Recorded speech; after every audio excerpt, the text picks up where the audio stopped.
Howdy y'all, welcome to Nerd Studio. We're out at the range today to talk about good King Wenceslas. Stay tuned.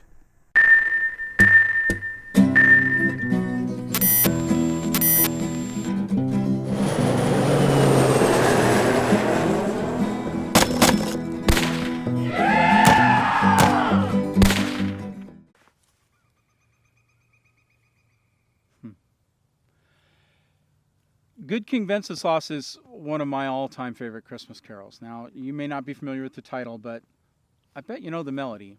Have a listen.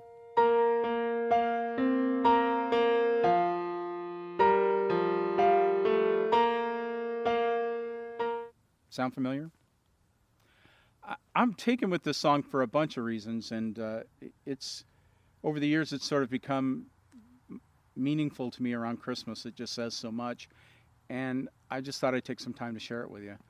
But before we get into it, let's talk a little bit of history. If you follow me, particularly if you're over on Facebook with me, you know I'm a bit of a history buff, so I can't resist doing it. The song was written in 1853 by John Mason Neal. Now, he was an English hymn writer. He was really well known for doing English translations of many well-known hymns. You might know the song O Come, Emmanuel. He's the one that brought that into English. The melody to Wenceslas, though, that dates back to the 13th century. Now, forgive me, my Latin is not great. In fact, it doesn't exist at all. I don't have any Latin. The song, the original melody is titled Tempus Adest Floridum. The time is near for flowering was the song it originally went to. And it was a spring carol. Carols were something I thought you did at Christmas, but apparently there's more to it than that. Wenceslas, the story, is about a Czech king and is based on an actual historical man called Saint Wenceslas I. He was Duke of Bohemia, and he lived from 907 to 935. So that's interesting that it's based on a real person. But really, the next thing that's interesting is he wasn't actually a king. He was a duke. Duke Wenceslas I. And he only lived to be 28. But in that short life, the legend of his life grew so fast that the Holy Roman Emperor Otto I declared him a king after his death. He had great influence on history, and it's a fascinating read, but, you know, let's get on with the carol. So, if you'll indulge me a little, I'll kind of set the stage because it's become the way I see it when I hear the song. You know, it's the evening of the day after Christmas, a day celebrated as the Feast of Stephen or the Feast of Saint Stephen. The weather is what you'd expect in Bohemia. It's snowy and freezing, but the sky is real clear. And you know how the real clear sky, when it's snowing, it makes it feel all the colder. It's almost like the cold penetrates your bones even more. I imagine Wenceslas sort of standing in his house, in his castle maybe. I don't know, it's the 10th century, but you know, he's enjoying the warmth of a fire and all the benefits that privilege provides. He's looking out the window and he takes in the scene. So I'm going to sing it for you. Just because it means a lot to me. So here's the first verse. Good King Wenceslas looked out on the feast of Stephen, where the snow lay round about, deep and crisp and even.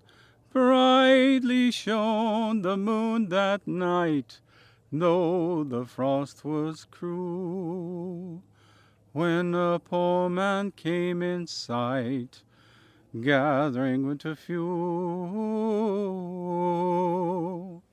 So there's our king. He's looking out the window and he sees this poor man come by, and the guy's picking up wood to try and build a fire. So he immediately calls his servant and says, "Hey, do you know who this guy is?" And the servant does, and he looks at him and he goes, "Yeah, I know exactly who that is." Here's verse 2. "Hear the page and stand by me, if thou knowest telling, Yonder peasant, who is he? Where and what his dwelling? Sir, he lives a good league hence, underneath the mountain, right against the forest fence, near St. Agnes' fountain. So the servant tells him, yeah, he lives quite a ways away, right against the forest fence near St. Agnes' fountain. St. Agnes' fountain is a real place. You can go see it. It exists today.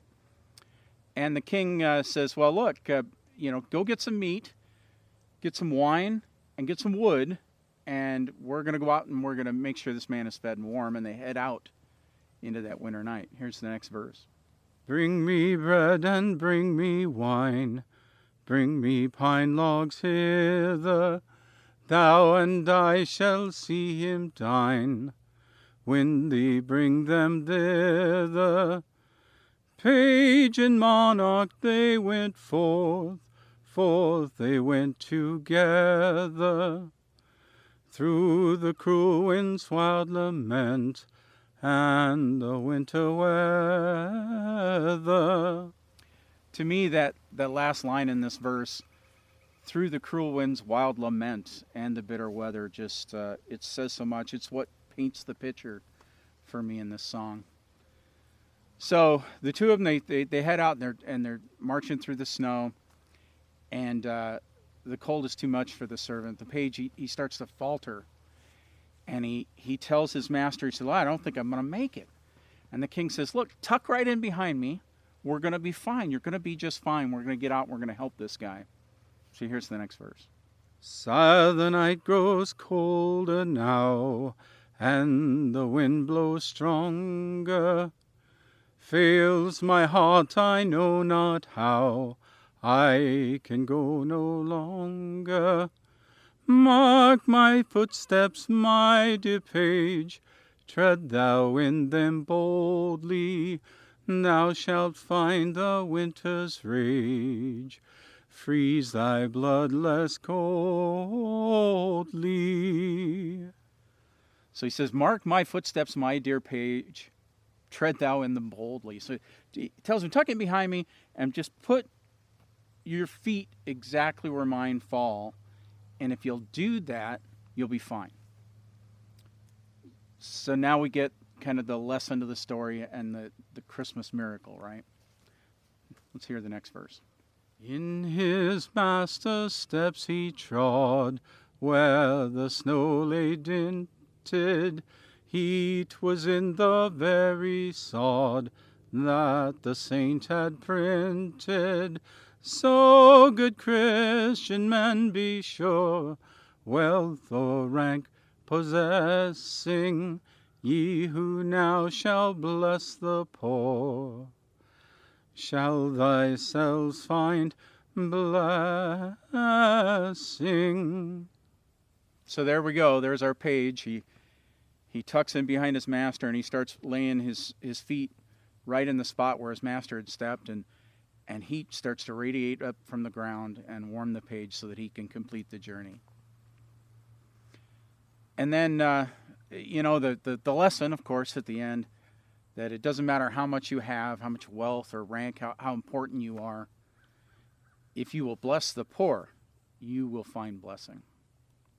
Now, I know on the surface this kind of sounds like your basic Christmas miracle story, but I find a lot more to it in that. The longer I study it, the more I learn about it. The story takes place on the day after Christmas, and that shined a light on something for me that I really wasn't aware of until I discovered this song. Most of us know the song, The 12 Days of Christmas. I didn't realize that the 12 days doesn't end on Christmas Day, but it starts there. Growing up, Christmas was all about the presents and the anticipating the presents and the payoff on Christmas Day. And then soon after, the decorations went down and we trudged back off into the next year. Typically by New Year's Day, everything was gone and all the joy was gone. Traditional Christmas it wasn't something we practiced. And it wasn't something that anyone I knew practiced. So the 12 days and hence the story of Wenceslas aren't about getting to Christmas, but it's what you do with the message of Jesus after Christmas. So with that, I always see the king, he's marching through the snow, he's going to bring gifts to this guy, but he's doing it boldly because he's filled with the message of Jesus Christ. He's filled with the love of God. And that's agape love. It's the kind of love that puts your feet to the ground, that gets you up and moving. It's love in action. And the king has taken that incredibly seriously. And he sets out to fulfill the great commandment, and he's doing it without fear. You know, for me, this story, it encapsulates the meaning of the life of Jesus beautifully. Christians spend so much time these days involved in public arguments, keeping Christ in Christmas, praying for God to bless our country, our leaders, ourselves, supporting political candidates, touting one form of Christianity over another. There is so much effort spent on Christianity as a cause that sometimes I'm afraid we've forgotten the instructions of Christ. Matthew 22, 36 through 40. When asked, "Teacher, which is the greatest commandment in the law?" Jesus replied, "Love the Lord your God with all your heart and with all your soul and with all your mind. This is the first and greatest commandment. And the second is like it. Love your neighbor as yourself." Hey, if memorizing Bible verses isn't for you, remember the story of Wenceslas. It's all there in the song. We here at Nerd Studio wish you a Merry Christmas and a New Year filled with opportunities to love your neighbor. Therein lies the joy of God. We'll see you next time. Yeehaw!